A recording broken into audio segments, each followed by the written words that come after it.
ಶ್ರೀ ಗಣಪತಿ ಶಾರದಾ ಗುರುಭ್ಯೋ ನಮಃ.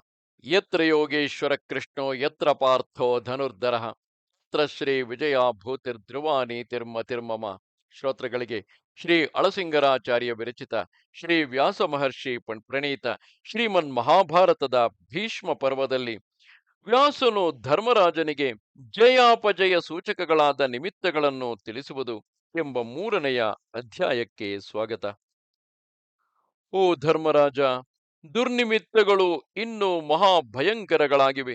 ಗೋವುಗಳಲ್ಲಿ ಕತ್ತೆಗಳು ಹುಟ್ಟುವವು, ಮಕ್ಕಳು ತಾಯಿಯರಲ್ಲಿ ರಮಿಸುವರು, ಕಾಡು ಮರಗಳೆಲ್ಲ ಋತು ನಿಯಮವಿಲ್ಲದೆ ಅಕಾಲದಲ್ಲಿ ಪುಷ್ಪ ಫಲಗಳನ್ನು ಬಿಡುತ್ತಿವೆ. ಬಹುಕಾಲದವರೆಗೆ ಮಕ್ಕಳನ್ನೇ ಕಾಣದ ಬಂಜೆಯರೆಲ್ಲ ಅಕಸ್ಮಾತ್ತಾಗಿ ಗರ್ಭವನ್ನು ತಳೆದು ಭಯಂಕರಾಕಾರವುಳ್ಳ ಮಕ್ಕಳನ್ನು ಹಡೆಯುತ್ತಿರುವರು. ಮಾಂಸಾಹಾರಿ ಮೃಗಗಳು, ಪಕ್ಷಿಗಳು ತಮ್ಮೊಳಗೆ ಒಂದನ್ನೊಂದು ಭಕ್ಷಿಸುತ್ತಿರುವವು. ಗೋವುಗಳು ಹುಟ್ಟತಕ್ಕ ಕರುಗಳು ಸಹಜ ಸ್ಥಿತಿಯಲ್ಲಿಲ್ಲದೆ 3 ಕೊಂಬುಗಳು, 4 ಕಣ್ಣುಗಳು, 5 ಕಾಲುಗಳು, 2 ಶಿಶ್ನಗಳು, 2 ತಲೆಗಳು, 2 ಬಾಲಗಳು, ಕೋರೆ ಹಲ್ಲುಗಳು ಉಳ್ಳವುಗಳಾಗಿ ಬಾಯಿ ತೆರೆದು ಅಮಂಗಳ ಧ್ವನಿಯಿಂದ ಅರಚುತ್ತಿವೆ. ಗರುಡ ಪಕ್ಷಿಗಳಲ್ಲಿ 3 ಕಾಲುಗಳು, ತಲೆಯ ಮೇಲೆ ಶಿಖೆ, 4 ಕೋರೆ ಹಲ್ಲುಗಳು, ಕೊಂಬುಗಳು, ಇಂತಹ ವಿಕಾರ ರೂಪಗಳೆಲ್ಲ ಕಾಣುತ್ತಿವೆ. ಓ ರಾಜ, ಈಗ ನಿನ್ನ ನಗರದಲ್ಲಿ ಒಳ್ಳೆ ಬ್ರಹ್ಮವಾದಿಗಳಾದ ಬ್ರಾಹ್ಮಣರ ಭಾರ್ಯೆಯರು ಕೂಡ ತಮ್ಮ ಗರ್ಭದಲ್ಲಿ ಗರುಡ ಪಕ್ಷಿಗಳನ್ನು, ನವಿಲುಗಳನ್ನು ಪ್ರಸವಿಸುತ್ತಿರುವರು. ಮತ್ತು ಹೆಣ್ಣು ಕುದುರೆಯು ಹಸುವಿನ ಕರುವನ್ನು, ನಾಯಿಯು ನರಿಯನ್ನು, ಕರಭಗಳು ನಾಯಿಯನ್ನು ಪ್ರಸವಿಸುತ್ತಿವೆ. ಗಿಳಿಗಳು ಅಮಂಗಳಕರವಾಗಿಯೇ ನುಡಿಯುತ್ತಿವೆ. ಕೆಲವು ಸ್ತ್ರೀಯರು ಏಕಕಾಲದಲ್ಲಿ 4-5 ಮಂದಿ ಹೆಣ್ಣು ಮಕ್ಕಳನ್ನು ಪ್ರಸವಿಸುತ್ತಿರುವರು. ಆ ಹೆಣ್ಣು ಮಕ್ಕಳು ಹುಟ್ಟಿದೊಡನೆಯೇ ಕುಣಿಯುತ್ತಲೂ ಹಾಡುತ್ತಲೂ ನಗುತ್ತಲೂ ಇರುವರು. ನೀಚ ಜಾತಿಯಲ್ಲಿ ಹುಟ್ಟಿದ ಗೂನರು, ಕುರುಡರು ಅತ್ಯಂತ ಭಯಂಕರವಾಗಿ ಅಟ್ಟಹಾಸ ಮಾಡುವರು, ನಗುವರು ಮತ್ತು ಕುಣಿಯುವರು. ಅದು ಆ ಪ್ರತಿಮೆಗಳು ಕೂಡ ಕಾಲಚೋದಿತಗಳಾಗಿ ಯುದ್ಧಾಭಿಲಾಷೆಯಿಂದ ದಂಡಪಾಣಿಗಳಾಗಿ ಒಂದನ್ನೊಂದು ಎದುರಿಸಿ ಹೊಡೆಯುತ್ತಿರುವವು. ಬಾಲಕರು ಕೈಗಳಲ್ಲಿ ದೊಣ್ಣೆಗಳನ್ನು ಹಿಡಿದು ಒಬ್ಬರನ್ನೊಬ್ಬರು ಅಟ್ಟಿಕೊಂಡು ಹೋಗುತ್ತಾ ಜಗಳಕ್ಕಾಗಿ ಕೃತ್ರಿಮ ನಗರಗಳನ್ನು ಏರ್ಪಡಿಸಿಕೊಂಡು ಅವುಗಳಲ್ಲಿ ಒಬ್ಬರ ನಗರವನ್ನು ಮತ್ತೊಬ್ಬರು ಭೇದಿಸುತ್ತಿರುವರು. ಕಾಡು ಮರಗಳಲ್ಲಿ ಕಮಲಗಳು, ಫಲಗಳು, ಕನ್ನೈದಿಲೆಗಳು ಬಿಡುತ್ತಿವೆ. 4 ಕಡೆಗಳಿಂದಲೂ ಭಯಂಕರವಾದ ಕೆಟ್ಟ ಗಾಳಿಯು ಬೀಸುತ್ತಿರುವುದು. ಭೂಮಿಯು ಅಡಿಗಡಿಗೆ ನಡುಗುತ್ತಿರುವುದು. ರಾಹುವು ಸೂರ್ಯನನ್ನು ನುಂಗುತ್ತಿರುವನು. ಕೇತುಗ್ರಹವು ಚಿತ್ತಾ ನಕ್ಷತ್ರವನ್ನು ಮೆಟ್ಟಿ ಕುರುಕುಲ ನಾಶವನ್ನು ಸೂಚಿಸುತ್ತಿರುವುದು. ಧೂಮಕೇತುವು ಕ್ಷತ್ರಿಯ ನಕ್ಷತ್ರವಾದ ಪುಷ್ಯವನ್ನು ಆಕ್ರಮಿಸಿ 2 ಸೇನೆಗಳಿಗೂ ಅತಿ ಘೋರವಾದ ಅಶುಭವನ್ನು ತೋರಿಸುತ್ತಿರುವುದು. ಮುಖದಲ್ಲಿ ಅಂಗಾರಕನು, ಶ್ರವಣದಲ್ಲಿ ಬೃಹಸ್ಪತಿಯು ವಕ್ರಿಸಿರುವರು. ಶನಿಯು ಪೂರ್ವ ಫಲ್ಗುನಿಯನ್ನು ಆಕ್ರಮಿಸಿ ಪೀಡಿಸುತ್ತಿರುವನು. ಶುಕ್ರನು ಪ್ರೋಷ್ಠಪದ ಅಂದರೆ ಪೂರ್ವಾಭಾದ್ರವನ್ನು ಮೆಟ್ಟಿ ಪ್ರಕಾಶಿಸುತ್ತಾ ಪರಿಘವೆಂಬ ಉಪಗ್ರಹದೊಡನೆ ಉತ್ತರಾಭಾದ್ರೆಯನ್ನು ಎದುರು ನೋಡುತ್ತಿರುವನು. ಕರಿಯ ಬಣ್ಣವುಳ್ಳ ಕೇತುವೆಂಬ ಎರಡನೆಯ ಉಪಗ್ರಹವು ಹೊಗೆಯಿಂದ ಕೂಡಿದ ಅಗ್ನಿಯಂತೆ ಉರಿಯುತ್ತಾ ಐಂದ್ರವೆಂಬ ಜ್ಯೇಷ್ಠ ನಕ್ಷತ್ರವನ್ನು ಆಕ್ರಮಿಸುತ್ತಿರುವುದು. ಕ್ರೂರ ಗ್ರಹವಾದ ರಾಹುವು ಉಗ್ರವಾಗಿ ಜ್ವಲಿಸಿ ಧ್ರುವ ನಕ್ಷತ್ರವನ್ನು ವಕ್ರವಾಗಿ ಸುತ್ತಿ ಬರುವುದಲ್ಲದೆ ಚಿತ್ತ, ಸ್ವಾತಿ ನಕ್ಷತ್ರಗಳ ಮಧ್ಯದಲ್ಲಿದ್ದು ಸೂರ್ಯ ಚಂದ್ರರಿಬ್ಬರನ್ನು, ರೋಹಿಣಿಯನ್ನು ಪೀಡಿಸುತ್ತಿರುವುದು. ಅಗ್ನಿ ಸಮಾನ ಕಾಂತಿಯುಳ್ಳ ಅಂಗಾರಕನು ಅಡಿಗಡಿಗೆ ವಕ್ರನಾಗಿ ಬೃಹಸ್ಪತಿಯಿಂದ ಆಕ್ರಮಿಸಲ್ಪಟ್ಟ ಶ್ರವಣವನ್ನು ಪೂರ್ಣ ದೃಷ್ಟಿಯಿಂದ ನೋಡುತ್ತಿರುವನು. ಎಲ್ಲಾ ಪೈರುಗಳಿಂದ ತುಂಬಿದ ಭೂಮಿಯಲ್ಲಿ ಪೈರುಗಳ ರೀತಿಯೇ ವಿಚಿತ್ರವಾಗಿದೆ. ವ್ಯಾಸರ ಈ ವಿವರಣೆಯನ್ನು ಕೇಳುವಾಗ ನಮಗೆ ಆಶ್ಚರ್ಯವಾಗಬಹುದು. ಭೂಮಿಯಲ್ಲಿ, ಅದು ಭರತಖಂಡದಲ್ಲಿ, ಈ ಭಾರತ ವರ್ಷದಲ್ಲಿ ಎಲ್ಲೋ ಮೂಲೆಯಲ್ಲಿ ನಡೆಯುತ್ತಿರುವಂತಹ, ಅಂದರೆ ಕುರುಕ್ಷೇತ್ರವೆಂಬ ಒಂದು ಪ್ರದೇಶದಲ್ಲಿ ನಡೆಯುತ್ತಿರುವ ಯುದ್ಧಕ್ಕೆ ಇಡೀ ಜಗತ್ತಿನಲ್ಲಿ ಈ ರೀತಿಯ ವಿಪರೀತಗಳು, ವೈಪರೀತ್ಯಗಳು ಸಂಭವಿಸುವ ಸಾಧ್ಯತೆ ಇದೆಯೇ ಎಂದು ನೆನಪಿರಲಿ. ಜ್ಯೋತಿಷ್ಯ ಶಾಸ್ತ್ರವನ್ನು ನೀವು ನಂಬುವವರಾದರೆ ಇಡೀ ಜಗತ್ತಿನಲ್ಲಿ ಯಾವಾಗೆಲ್ಲ ಇಂತಹ ದುರ್ನಿಮಿತ್ತಗಳು, ದುಷ್ಕಾಲಗಳು ಸಂಭವಿಸುವವೋ ಆ ಸಂದರ್ಭದಲ್ಲಿ ಆ ದುರ್ನಿಮಿತ್ತವೇ ದುಶ್ಶಕುನಗಳ ಮೂಲಕ ತೋರ್ಪಡಿಸುತ್ತ ನಮ್ಮ ಕಣ್ಣಿಗೆ ಕಾಣಿಸುತ್ತದೆ. ಆ ದುಶ್ಶಕುನಗಳನ್ನು ನಮ್ಮ ಪೂರ್ವಜರು ಸ್ಪಷ್ಟವಾಗಿ ಗುರುತಿಸಬಲ್ಲವರಾಗಿದ್ದರು. ಇಲ್ಲಿ ವ್ಯಾಸರು ಆ ದುಶ್ಶಕುನಗಳನ್ನು ವಿವರಿಸುತ್ತಿರುವ ಸಮಯದಲ್ಲಿಯೇ ವಿವಿಧ ಗ್ರಹಗಳ ಸ್ಥಾನಗಳನ್ನು ವಿವರಿಸುತ್ತಾ ಜ್ಯೋತಿಷದ ವಿವರಗಳನ್ನು ನೀಡುತ್ತಿರುವರು.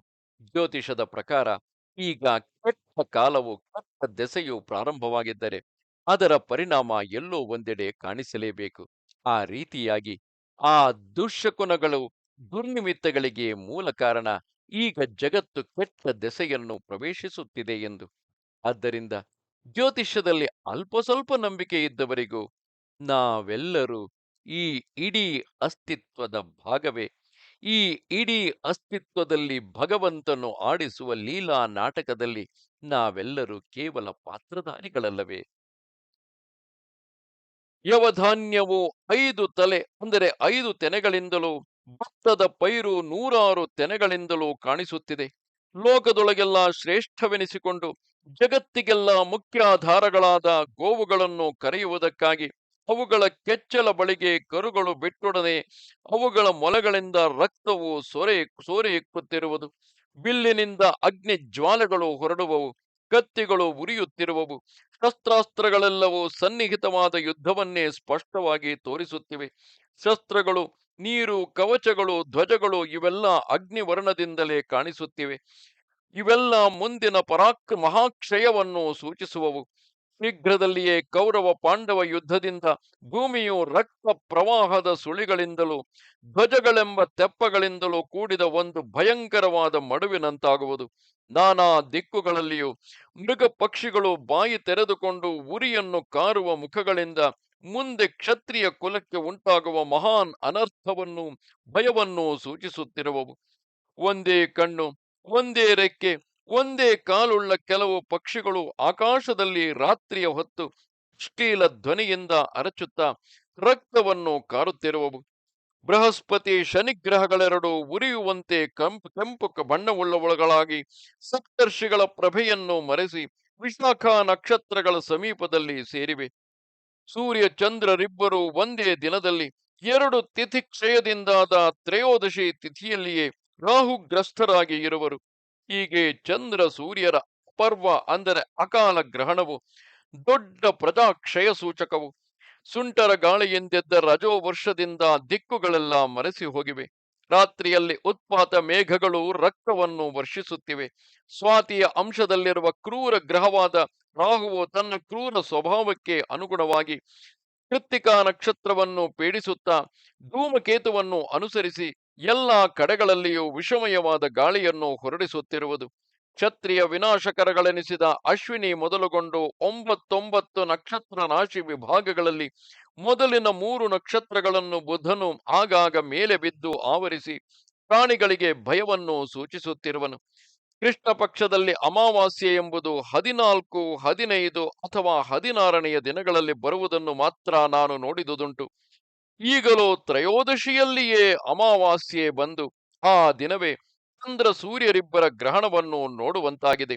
ಇದು ಪ್ರಜಾಕ್ಷಯ ಸೂಚಕವು. ಈ ಸಂದರ್ಭದಲ್ಲಿ ನೆನಪಿರಲಿ, ಗ್ರಹಗಳು ಮನುಷ್ಯನಿಗೆ ಯಾವ ತೊಂದರೆಯನ್ನು ಮಾಡುವುದಿಲ್ಲ. ಗ್ರಹಗಳು ಕೇವಲ ತೊಂದರೆಯ ಸೂಚಕವು, ಮುಂದೆ ಆಗಲಿರುವ ವಿನಾಶದ ಸೂಚಕವು. ನಮ್ಮ ಜಾತಕದಲ್ಲಿ ಗ್ರಹಗಳು ಯೋಗ್ಯ ಸ್ಥಾನದಲ್ಲಿಲ್ಲದೆ ಅದರಿಂದಾಗಿ ತೊಂದರೆಯಾಗುತ್ತಿದ್ದರೆ ನಾವು ಆಡಿಕೆಯ ಮಾತಿನಲ್ಲಿ ಗ್ರಹಶಾಂತಿ ಎನ್ನುವುದುಂಟು.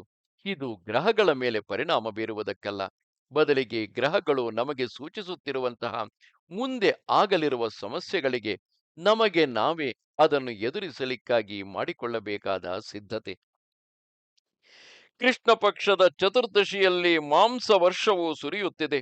ರಾಕ್ಷಸರು ಬಾಯಿ ತುಂಬಾ ರಕ್ತವನ್ನು ತುಂಬಿಕೊಂಡು ಇನ್ನೂ ತೃಪ್ತಿಯಿಲ್ಲದೆ ಆತುರದಿಂದ ಸುತ್ತುತ್ತಿರುವರು. ಮಹಾನದಿಗಳು ರಕ್ತೋದಕಗಳಿಂದ ತುಂಬಿ ಹಿಮ್ಮೊಗವಾಗಿ ಹರಿಯುತ್ತಿರುವವು. ಬಾವಿಗಳಲ್ಲಿ ನೊರೆಗಳು ತುಂಬಿ ಗೂಳಿಗಳಂತೆ ಶಬ್ದ ಮಾಡುತ್ತಿರುವವು. ಸಿಡಿಲಿನೊಡಗೂಡಿದ ಕೆಂಡಗಳು ಇಂದ್ರನ ವಜ್ರಾಯುಧಕ್ಕೆ ಸಮಾನವಾದ ಕಾಂತಿಯಿಂದ ಕೆಳಗೆ ಬೀಳುತ್ತಿರುವವು. ದಿಕ್ಕುಗಳನ್ನೆಲ್ಲ ಆವರಿಸಿದ ಕಗ್ಗತ್ತಲೆಯಲ್ಲಿ ಮಹರ್ಷಿಗಳು ದೊಡ್ಡ ಪಂಜುಗಳೊಡನೆ ಹೊರಗೆ ಬಂದು ಆ ಉತ್ಪಾತವನ್ನು ಕಂಡು ಈ ನಿಮಿತ್ತಗಳಿಂದ ಈ ರಾತ್ರಿ ಕಳೆದೊಡನೆ ಭೂಮಿಯು ರಾಜ ರಕ್ತವನ್ನು ತೃಪ್ತಿಯಾಗುವವರೆಗೂ ಪಾನ ಮಾಡುವುದೆಂದು ಆಡಿಕೊಳ್ಳುತ್ತಿರುವರು. ಈ ರಾತ್ರಿಯು ಕಳೆದು ಬೆಳಗಾದ ಒಡನೆಯೇ ನೀವು ನಿಮ್ಮ ಅನೀತಿಯ ಫಲವಾದ ಭೀತಿಯನ್ನು ಪಡೆಯುವಿರಿ. ಕೈಲಾಸ, ಮಂದರ, ಹಿಮವಂತಗಳೆಂಬಿ ಪರ್ವತಗಳಲ್ಲಿ ಬಹಳ ದೊಡ್ಡ ಶಬ್ದವಾಗಿ ಅವುಗಳ ಶಿಖರಗಳು ಸಿಡಿದು ಬೀಳುತ್ತಿವೆ. ಭೂಕಂಪದಿಂದ 4 ಸಮುದ್ರಗಳು ತೀರಗಳನ್ನು ಅತಿಕ್ರಮಿಸಿ ಭೂಮಿಯನ್ನು ಅಲ್ಲೋಲ ಕಲ್ಲೋಲವಾಗಿ ಮಾಡುತ್ತಿರುವವು. ಕಲ್ಲು ಮಣ್ಣುಗಳನ್ನು ಎರಚುವ ಸುಂಟರ ಗಾಳಿಯೊಡನೆ ಸಿಡಿಲು ಬಡಿದು ಗ್ರಾಮ ನಗರಾದಿಗಳಲ್ಲಿರುವ ಚೈತ್ರ ವೃಕ್ಷಗಳು ಆಲಯಗಳು ಮುರಿದು ಬೀಳುವವು. ಬೀಜರಿಂದ ಹುತ ಮಾಡಲ್ಪಟ್ಟ ಅಗ್ನಿಯು ನೀಲಿ, ಕೆಂಪು ಮತ್ತು ಹಳದಿ ಬಣ್ಣಗಳುಳ್ಳ ಅಪ್ರದಕ್ಷಿಣವಾದ ಜ್ವಾಲೆಗಳನ್ನು ತೋರಿಸುತ್ತಾ ಭಯಂಕರ ಧ್ವನಿಯನ್ನು ದುರ್ಗಂಧಗಳನ್ನು ಹೊರಡಿಸುತ್ತಿವೆ. ಸ್ಪರ್ಶ ರಸಗಂಧಗಳೆಲ್ಲ ವಿಪರೀತವಾಗಿ ತೋರುತ್ತಿವೆ. ಧ್ವಜ ಸಮೂಹಗಳು ಅಡಿಗಡಿಗೆ ನಡುಗುತ್ತಾ ಹೊಗೆಯನ್ನು ಹೊರಡಿಸುತ್ತಿವೆ. ದುರ್ಗ ಶಿಖರಗಳಲ್ಲಿರುವ ಬೇರಿ ಪಟಹಗಳು ಕೆಂಡಗಳನ್ನು ಸುರಿಸುತ್ತಿವೆ. ಫಲಪುಷ್ಪ ಭರಿತಗಳಾದ ದುರ್ಮಾರ್ಗಗಳ ಮೇಲೆ ನಾಗೆಗಳು ಅಪ್ರದಕ್ಷಿಣವಾಗಿ ಸುತ್ತಿ ಬಂದು ಕ್ರೂರವಾಗಿ ಅರಚುತ್ತಿವೆ. ಪಕ್ಷಿಗಳು ಪಕ್ವಾ ಪಕ್ವಾ ಎಂದು ಕ್ಷತ್ರಿಯರಿಗೆ ನಾಶವನ್ನು ಸೂಚಿಸುವಂತೆ ಉಗ್ರವಾಗಿ ಕೂಗಿ ಅವರ ಧ್ವಜಾಗ್ರದಲ್ಲಿ ಬಂದು ಬೀಳುತ್ತಿವೆ. ಸೈನ್ಯದ ಮದದಾನೆಗಳು ಮಲಮೂತ್ರಗಳನ್ನು ಬಿಡುತ್ತಾ ಇದ್ದಕ್ಕಿದ್ದ ಹಾಗೆ ನಡುಗಿ ಓಡುತ್ತಿವೆ. ಕುದುರೆಗಳು ಉತ್ಸಾಹ ತಪ್ಪಿವೆ. ಆನೆಗಳು ಬೆವರಿ ನೀರು ನೀರಾಗಿವೆ. ಹೀಗೆ ಭೌಮ ದಿವ್ಯಾಂತರಿಕ್ಷಗಳೆಂಬ 3 ಬಗೆಯ ಉತ್ಪಾತಗಳು ಕಾಣಿಸಿ ದೊಡ್ಡ ಪ್ರಜಾಕ್ಷಯವನ್ನು ಸೂಚಿಸುತ್ತಿವೆ. ಗುರುಕುಲ ನಾಶಕ್ಕೆ ಇದು ಮುಖ್ಯ ಸೂಚಕವಾಗಿದೆ. ಆದುದರಿಂದ ಮುಂದೆ ಕಾಲೋಚಿತವೇನೋ ಅದನ್ನು ನೀನು ನಡೆಸು. ಲೋಕ ಕ್ಷಯವಾಗದಂತೆ ನೋಡು ಎಂದನು. ಅದಕ್ಕೆ ಆ ಧೃತರಾಷ್ಟ್ರನು, ತಾತ, ದೈವ ಸಂಕಲ್ಪವೇ ಆಗಿದೆ, ಯಾರೇನು ಮಾಡಬಲ್ಲರು? ರಾಜರು ಕ್ಷತ್ರ ಧರ್ಮದಿಂದ ಯುದ್ಧದಲ್ಲಿ ಸತ್ತರೆ ಅದು ಅವರಿಗೆ ಒಳ್ಳೆಯದೇ ಅಲ್ಲವೇ? ಅವರು ವೀರ ಸ್ವರ್ಗವನ್ನು ಹೊಂದಿ ಅಲ್ಲಿ ಸುಖದಿಂದ ಇರುವರು. ಅದರಿಂದ ಅವರಿಗೆ ಇಲ್ಲಿ ಕೀರ್ತಿಯು, ಪರದಲ್ಲಿ ಸೌಖ್ಯವೂ ಲಭಿಸುವುದು. ಯುದ್ಧದಲ್ಲಿ ಅವರು ಪ್ರಾಣವನ್ನು ಬಿಡಲಿ ತಪ್ಪೇನು ಎಂದನು. ಇದನ್ನು ಕೇಳಿ ವ್ಯಾಸಮುನಿಯು ಸ್ವಲ್ಪ ಹೊತ್ತು ತನ್ನಲ್ಲಿ ತಾನೇ ಆಲೋಚಿಸಿ ತಿರುಗಿ ಧೃತರಾಷ್ಟ್ರನನ್ನು ಕುರಿತು, ರಾಜ, ನೀನು ಹೇಳಿದುದು ವಾಸ್ತವವೇ. ಕಾಲವೇ ಜಗತ್ತನ್ನು ಸಂಹರಿಸುವುದು, ತಿರುಗಿ ಅದೇ ಸೃಷ್ಟಿಸುವುದು. ಈ ಲೋಕದಲ್ಲಿ ಯಾವುದು ಶಾಶ್ವತವಲ್ಲ. ಆದರೆ ಈಗ ನೀನು ನಿನಗೆ ಜ್ಞಾತಿಗಳು, ಸುಹೃತ್ತುಗಳು, ಹಿತರು, ಬಂಧುಗಳು ಆದ ಕುರುಗಳಿಗೆ ಮುಂದೆ ಬರುವ ಆಪತ್ತನ್ನು ತಪ್ಪಿಸಬಹುದು. ಅದಕ್ಕೆ ನಿನಗೆ ಶಕ್ತಿಯುಂಟು. ಅವರಿಗೆ ಧರ್ಮದ ದಾರಿಯನ್ನು ತೋರಿಸಿಕೊಡು.